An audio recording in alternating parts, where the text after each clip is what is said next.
For the longest time, I've always set goals for myself in various categories, such as clearing my skin, improving my acne scars, being financially stable, learning something new, etc., etc. But the problem is I've never been able to fully document my progress. I've just always struggled with this. The low buy challenge I did in 2022 was the first year I ever documented something for a full year and actually create a system to hold myself accountable to reflect on my progress and setbacks. Based on the success I had with tracking my low buy challenge year, I want to take it a step even further and document other progresses I made with various goals I have for myself. With every passing month, I aim to look back on what I tracked, reflect, and learn from it. Taking the good and the bad, I will create certain goals for the following month and form manageable routines so that way I don't feel so overwhelmed and want to give up. Having said that, in today's video, I want to share with you all my monthly reset routine. I was inspired by another YouTuber's video on this topic. I'll leave a link to her video down below. Her name is Katie Calloway. It's also called a monthly reset routine because we're pretty much doing the exact same thing with how we're trying to track our progress, our habits in certain areas of our life. It really pushed me to create this video because one of my goals for this year is to create content outside of skincare. After watching her video, I thought, what a better way to do that than to share with you all how I'm also reflecting on the previous month of February and preparing myself for the month of March when it comes to certain goals I have for myself. For the first category of this monthly reset routine, one of my goals for the year is just to better organize myself because last year I felt very overwhelmed with all the things that I had to do and I couldn't organize my times throughout the day, and because I felt so overwhelmed, a lot of the times I just didn't end up doing everything because it was just too much to think about. I have tried digital methods to organize my time, the popular way being Notion, but again, I just felt overwhelmed with all the different categories that I wanted to tackle in my life. Instead, what I discovered was bullet journaling. Going back to pen and paper, back in high school and university, my physical agenda was everything. It carried my life. So I thought this would probably be a great way to organize my time and what I need to do for the day without overwhelming myself. Because I wasn't sure if bullet journaling would work out for me, I just took a notebook I had and tried it out for a couple of weeks. I have been tracking everything I care about every day for the past 2 weeks, and I also like that I can customize the layout. I am a big fan of monthly spreads and weekly spreads. But as the days progressed, I noticed that I take a lot more notes. I like to jot a lot more things down and keep it all in one place. And I also like to see how various categories of goals I have in my life kind of overlap. So far, the bullet journal for the past couple of weeks has been great. I don't have a 100% concrete spread right now, so I don't really want to show you what I've written in here. I also have other categories of goals that I'm not going to be mentioning in this video. I just think it's a little bit too personal that I don't really want to share just yet, but I will be sharing with you 4 other categories of goals that I have for myself that's part of this monthly reset routine. Like I said, the first category is just better organizing myself, and the past 2 weeks I've been really enjoying bullet journaling. Having said that, because it's been successful for half of the month of February, I'm going to continue it into March for the full month and see how it progresses from there. And maybe by that time I'd have a better layout in the bullet journal by then, and I'd be comfortable to share with you all how I prepare for the next month.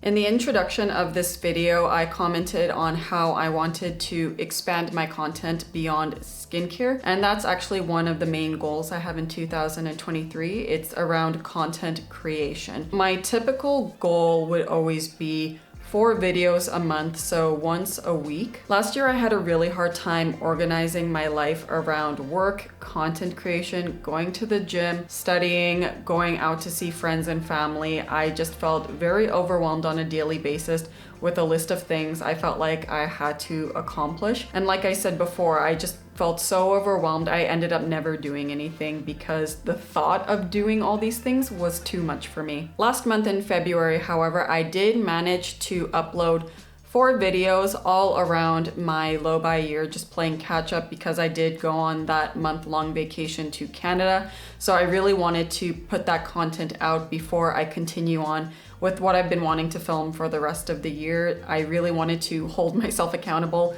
for that low-buy year. I think that was very important for me to do, not only to share with you all, but for myself as well. What I can definitely improve on based on how I uploaded in the month of February is just have a more consistent schedule.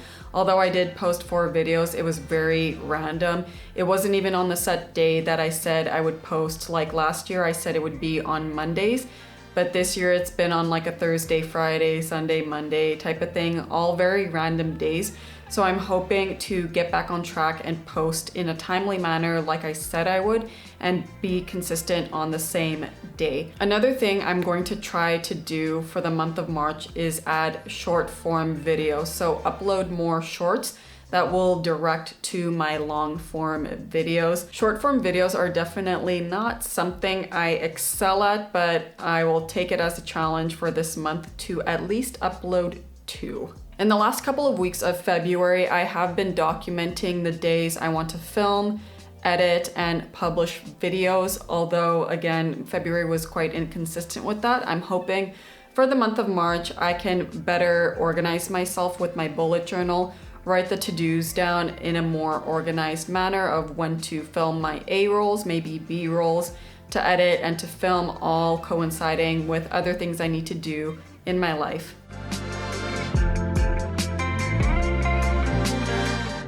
Mindful mornings. So like many of us, we probably start off our days looking at our phone or getting the coffee, sitting down to watch TV.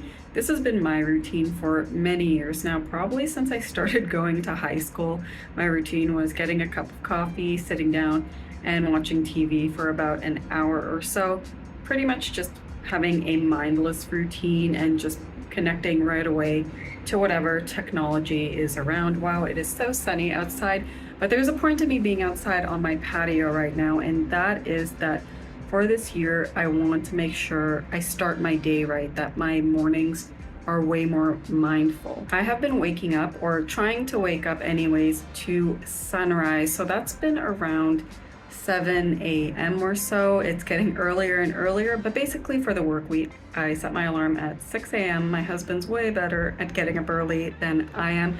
I still struggle to get out of bed, but instead of looking at my phone, what I started doing in the past week or so is writing in my journal. I started a practice called morning pages. I forgot what the exact quote is, so I'll leave it up here once I find it. But basically, it's just writing whatever you want in the morning for at least 3 pages, just getting your thoughts out on paper, good or bad, in whatever order possible, just to uncensor yourself and get out whatever thoughts you need to set yourself up for the day. After the first one, I found myself rather refreshed, and I've noticed I've been a lot calmer throughout the days. I've been sleeping a lot better. I don't know if it's with morning pages or changing my pillow, but I think both have to do with it, because I was having a bad habit of thinking negatively right before bed. My head would race all the time with endless thoughts, and I find getting all those thoughts out of the way first thing in the morning, plus obviously having a comfortable pillow, has been really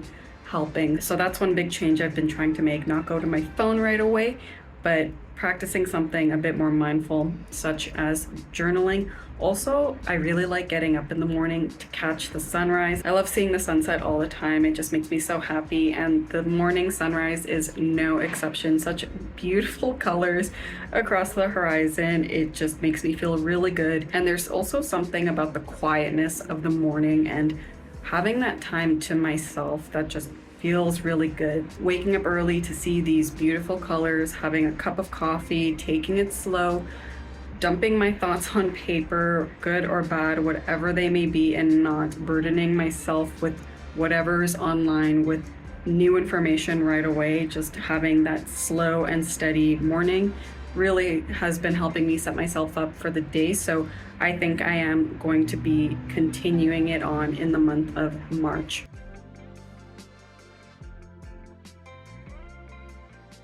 One major goal I have this year in 2023 is to prevent chaos, which means can't have anyone over syndrome. Now, it's not to say that my place is messy all the time, every time, but you know, like everyone else, there's moments where you slack and just certain chores start to build up if you're not attentive to it during the week. And I found myself, and my husband included, that we would feel stressed out and feel like there was a lot to do when we would have people over. And the thing is, we do like hosting. We got a really nice space for it, but we were so behind on our chores that we would just get stressed out and would only take action when someone was coming over. So this year I made it a point to have a more rigid schedule with cleaning February and even a bit of January. It's been really good. We left our place nice and clean before we went on a month-long trip to Canada, so it was super easy coming back and being in a really nice, clean living situation. You know, the typical stuff, laundry, vacuuming, dusting, all that stuff we've been pretty good about. But there's one thing for me I would like to improve on in particular, and I will show you right now. That is dealing with my office space. It's more so this pile right here that's been eating at me, and it's just been dormant since I got back. Let me show you what this is. So that's my camera bag. I can definitely move that into my husband's office. Don't need it here, especially on the floor when my camera is just out all the time anyways, ready to go. So this bag contains my purchases from when I was in Toronto. Yes, I made a haul there, as well as some tech items and clothing items. If you want to see what I purchased, let me know in the comments down below. Maybe I'll make a quick reels about it, or shorts, whatever it's called here on YouTube. But of course I had to go to Sephora, needed to stock up on the C.H.A.O.S concealer in 3.2. Where is it? Here we go, C.H.A.O.S concealer in 3.2. I definitely could have ordered it online, but because my other concealer was running out and I just happened to be living in a city that has a Sephora, I thought I'd go ahead and pick it up. If you are a cool olive, you know 3.2 is the bee's knees. Here are the skincare empties, but before we go through those, just want to show you what this is. This is a bag filled with freaking boxes. I think I'm gonna give myself permission to just toss these. The reason why I keep them is because I never know when I'm going to do a full-on review about a skincare product, but I think I'm at a point in my channel where I can't handle all of this. If anything, for sure. Oh my god. Boxes and boxes everywhere. If anything, I'll definitely do a dedicated review on this Theramid Azid, which has 15% azelaic acid. I think this is something worth talking about in detail. So I will probably get to that later on in March. Let me know in the comments down below if you are interested in this product in particular. Aside from this one and also the Aven SPF that I definitely want to review, I think I'm just gonna toss a bunch of this stuff out. Like the NIOD products, I already did a review video on them last year, which I'll link down below. Even did a dedicated video on NIOD C.A.I.S 3. I don't think I have much more to say about those products. So yeah, go check out that video. And if I do have more to say, I'll be sure to talk about it once I empty out those products and feature it in an empties video. One more thing before we get on to the empties is this bag right here. This is a bag of sheet masks. So I had to take all of these out of the fridge because I was cleaning out the fridge, and yeah, just never bothered to put them back. But they do take up quite a bit of room because, as you can see, I have a lot of them. A lot of these I hauled back in the day and have been, for some reason, afraid to use up. Again, that thought that I'm never gonna get these again, which is not true. Skincare, Korean skincare has just become so much more accessible, so I shouldn't worry and keep these for the sake of that fear. Lots of these are purchases, or they're freebies in purchases I have made that were not sheet mask specific. I've also been gifted some of these from family members and friends. I definitely need to get around to emptying this stash up. It's definitely the main category that's excessive in my skincare collection. What I was thinking of doing is inviting a few friends over, having a nice spa night, have nail polish as well, and just doing a whole night like that. That's just really nice and cozy and chill and filled with skincare. So yeah, definitely need to put this back in the fridge to keep it cool, and hopefully this year I can make a big dent in this bag. This flat lay is brought to you by my teddy sweater that I picked up at Uniqlo, size medium in the men's section if you're wondering. So these are all the empties I have from the last bit of January and February. We do have a couple of days left of February, but I thought I would just get this over with right now. Let's get the obvious out of the way. Bioderma Atoderm Intensive Balm, my go-to moisturizer that both my husband and I use day and night, and I use on my body as well. No surprises here that this is in my empties. Here we have another moisturizer, Baliamed's Ultra Sensitive Intensive Cream with 7% urea.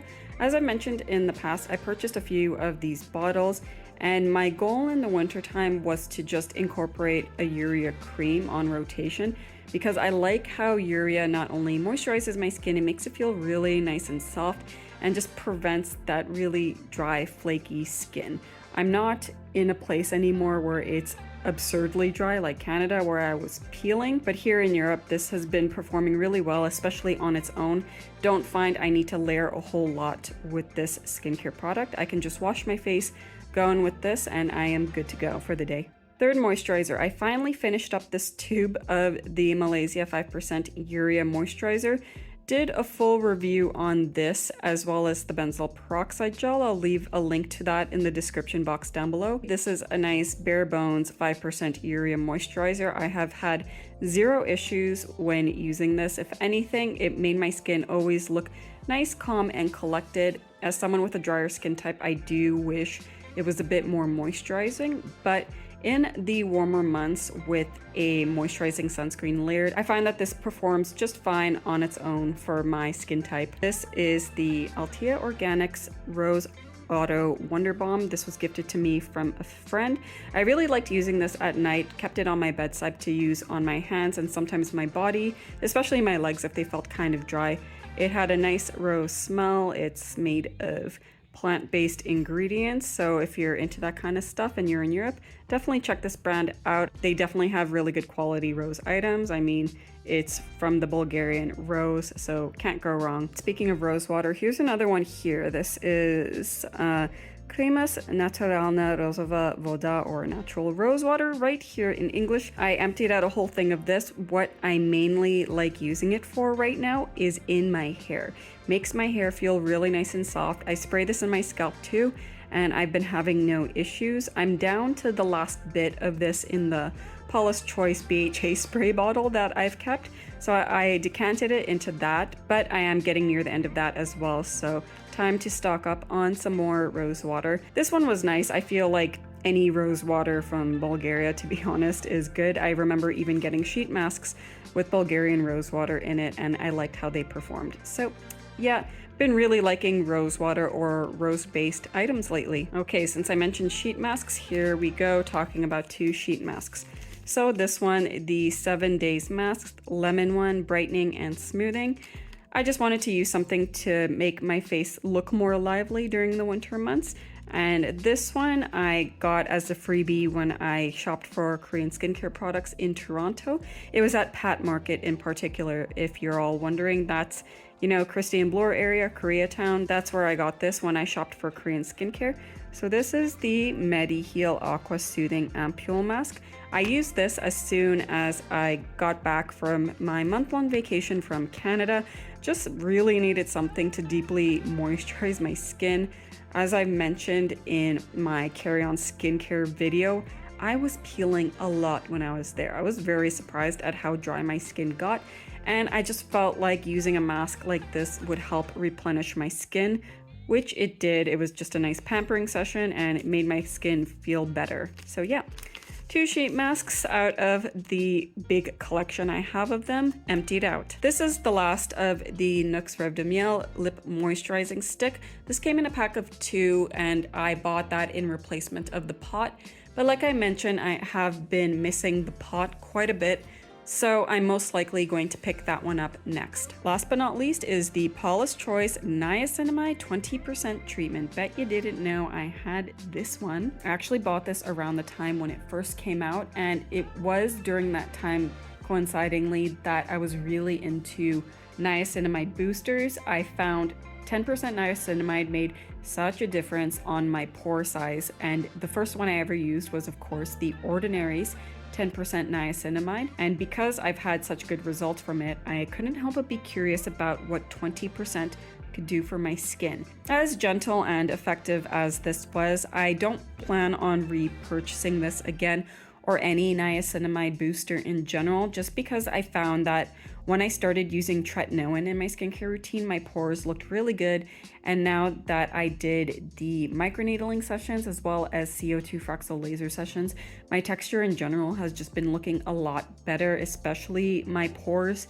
So I don't find a need to go in with the booster anymore. There's always a product here or there at this point that does have niacinamide in it, but right now it's not something that's mandatory to have in my skincare routine like it was in the past. All right, and that is it for all the empties here in January and February. I just realized I also forgot to mention that I emptied out 2 skincare products while in Canada. One is one of the tubes of the Baliamed 7% urea cream, and the second one was the COSRX Advanced Snail Dual Essence. I'm not sure if that's the correct name, but it's the one with 2 chambers in it. I emptied that one out as well while in Canada. So that's another 2 skincare items added to the empties pile for January and February. And just like that, it is clean and I feel so much better. The camera bag is in its respective spot. I emptied out all the packages from that bag. I put the sheet masks back in the fridge. I showed you all my empties, recycled those as well. As for the Toronto haul, I just cast it aside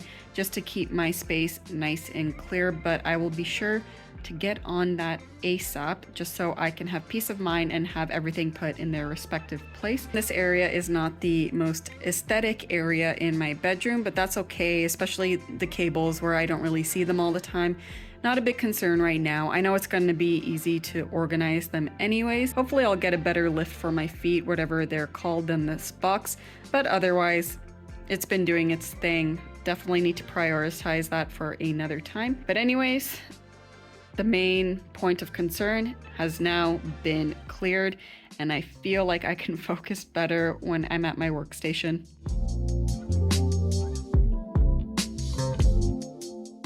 Today was gym day. I did exactly that. I went to the gym, came home, stretched out, had a nice lunch, and now I'm sitting down here to film for you all this exact topic for my monthly reset.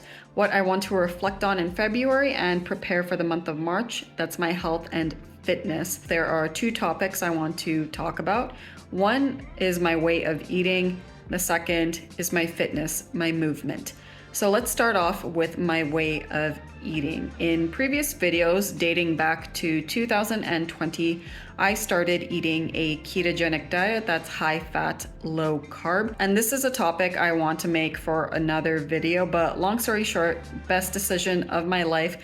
I eat very animal-based, high fat, low carb. I am someone with a history of digestive issues. I've had pancreatitis and appendicitis in the past. The second one, I was admitted to the hospital and had my appendix removed. And ever since then, I always had residual pain in that area, no matter what I ate. And come 2020, the year I was turning 30, I really took my health and fitness to the next level. And thankfully, my husband was on board with me, and we both decided to eat an animal-based, high-fat, low-carb way of eating together, and we have continued it ever since. 2023 is actually our 4th year into this way of eating. If you're interested, I can talk about this in a separate video, but for now, that's the background information I'm going to give you. For the monthly reset, basically reflecting on February and even January, December, I've not maintained it as well as I would have liked.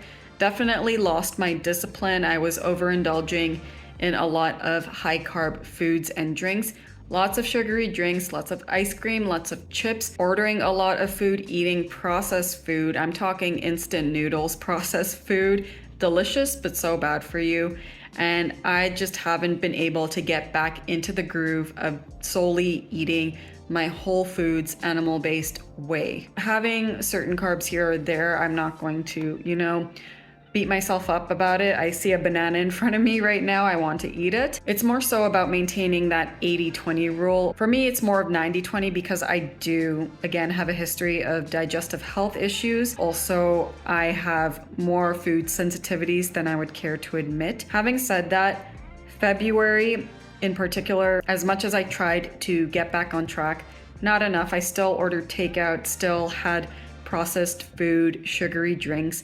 So for the month of March, I really want to get back on track to just a whole foods way of eating. I feel better when I do it anyways. The bloating and the pain I feel from moving away from that, at this point for me, it's not worth it. And if you haven't noticed in my past videos, I've been getting quite a few breakouts on my chin. That's one thing I noticed when I started eating high fat, low carb, is that my acne became very well under control. Even using the highest prescription strength retinoid is not enough to stop these breakouts. Me having discipline in my way of eating a whole foods, animal-based diet really does the job. For the month of March, my goal is to really get back on track with this whole foods way of eating.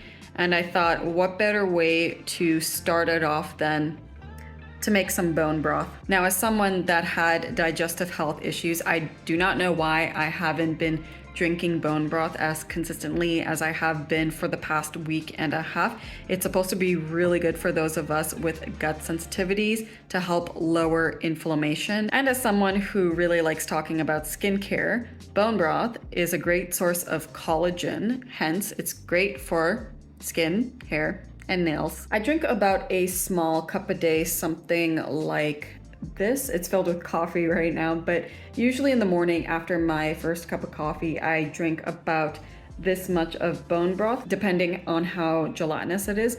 If it's a little bit thinner in consistency but still has a jelly-like texture, I would opt for a taller glass of bone broth. Eventually, I am going to cut out coffee, but one step at a time. Right now, going back to my whole foods way of eating, plus incorporating bone broth into my daily meals, just to make my sensitive gut happy. Now on to the second topic, that is fitness, movement. So for the longest time, my goal has been to move for at least 20 minutes, 30 minutes a day, every day of the week, every month, 365 days a year. I want to be able to move my body every day, be very mobile. When I first started living in Europe, I was walking a lot, and I still walk a lot, but it was very uncomfortable. My knees hurt and my lower back was very sore, and it became sore very quickly. Always had to stop to sit down and rest my back and my knees.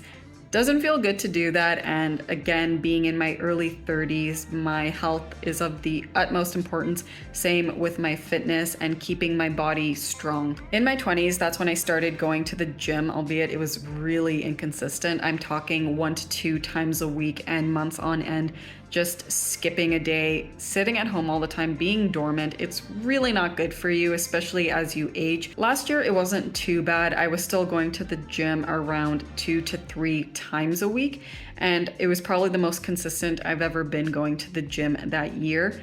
But this year, I have been going to the gym 3 to 4 times a week, and let me tell you, it makes such a difference to go that frequently. I am someone who is on a skinny to fit journey, and I'm definitely seeing results. Alongside going to the gym 3 to 4 times a week, on my off days, I've been trying to go for walks as much as possible. Kind of hard in February when it's really cold out and you kind of just don't want to go anywhere. There have been a few nice days in which case my husband and I took advantage of it and went out for very long walks. I'm talking 3 to 4 hour walks. Feels really good to get that fresh air, just be outside for a long period of time. And now that we're heading into March, weather is most definitely going to be a lot better, so I am planning on walking a lot more. One thing I'm going to add in to my rest days when I'm not going to the gym is doing some stretches, probably most likely from some yoga videos I find on YouTube, just to make sure that my body doesn't feel so stiff and sore from these workouts. I've been really pushing myself with the weights lately, so my body has been really feeling it, and I think it would just benefit me in general to do these really nice stretches for half an hour or so. That is it for my February reflections and March preparations when it comes to health and fitness. That is it for my monthly reset routine, reflecting on February and preparing for March. As always, I hope you find content like this helpful and informative. If you did, please be sure to give this video a like, subscribe to my channel down below for future videos. If you're like me and you're also trying to track progress in various aspects of your life, I'd love to read about how you're going about that. And if you have any tips for me on how to better organize myself when tackling these various goals I have for myself. Anyways, that is it for this video. See you all soon. Ciao.